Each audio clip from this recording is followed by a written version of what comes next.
Palamuru Rangareddy project, Sitarama ఎత్తిపోతుల project, Seethamma Sagar project మీద ఖర్చు పెట్టింది 36,000 కోట్లు.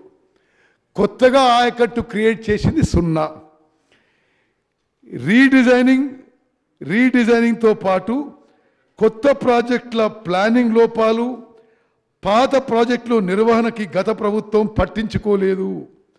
దీంతో గత 10 ఏళ్లలో సాగునీటి ప్రాజెక్టుల మనుగడ ప్రశ్నార్థకంగా మారింది. కడెం ప్రాజెక్టు నిర్వహణకు పట్టించుకోకుండా 15వ నెంబర్ గేట్ కౌంటర్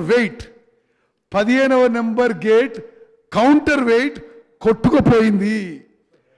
ఆ గేటుని కిందికి దించే అవకాశం లేకుండా పోయింది. దీంతో నీళ్ళని కిందికి వదిలేయాల్సి వచ్చింది. ఫలితంగా ఈ యాసంగిలో ఆ ప్రాజెక్టు కింద 65,000 ఎకరాలకు క్రాప్ హాలిడే ఇవ్వాల్సి వచ్చింది. 2019 అక్టోబర్లో మూసీ ప్రాజెక్టు గేట్ కొట్టుకుపోయింది. ప్రాజెక్టు ఆపరేషన్ను కనీసం పట్టించుకోకపోవడంతోనే ఈ పరిస్థితి తలెత్తింది. అదే ఏడాది డిసెంబర్ 31న వనపర్తి జిల్లాలోని సరళా సాగర్ ప్రాజెక్టు గండిపడింది.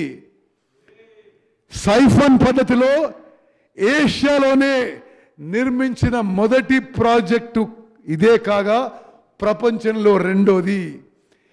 దీని నిర్వహణ పట్టించుకోకపోవడంతో ప్రాజెక్టుకు గండిపడ్డది.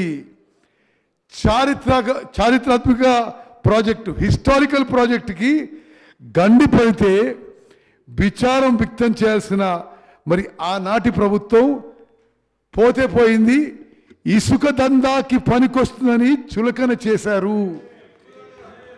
సరళా సాగర్ ప్రాజెక్టులో గండిపడితే విచారం వ్యక్తం చేయకపోగా పోతే పోయింది, ఇసుక దందాకు ఉపయోగపడుతుందని చెప్పి మరి గత ప్రభుత్వం స్టేట్మెంట్ ఇవ్వడం ఇది చాలా చాలా బాధాకరమైన విషయం.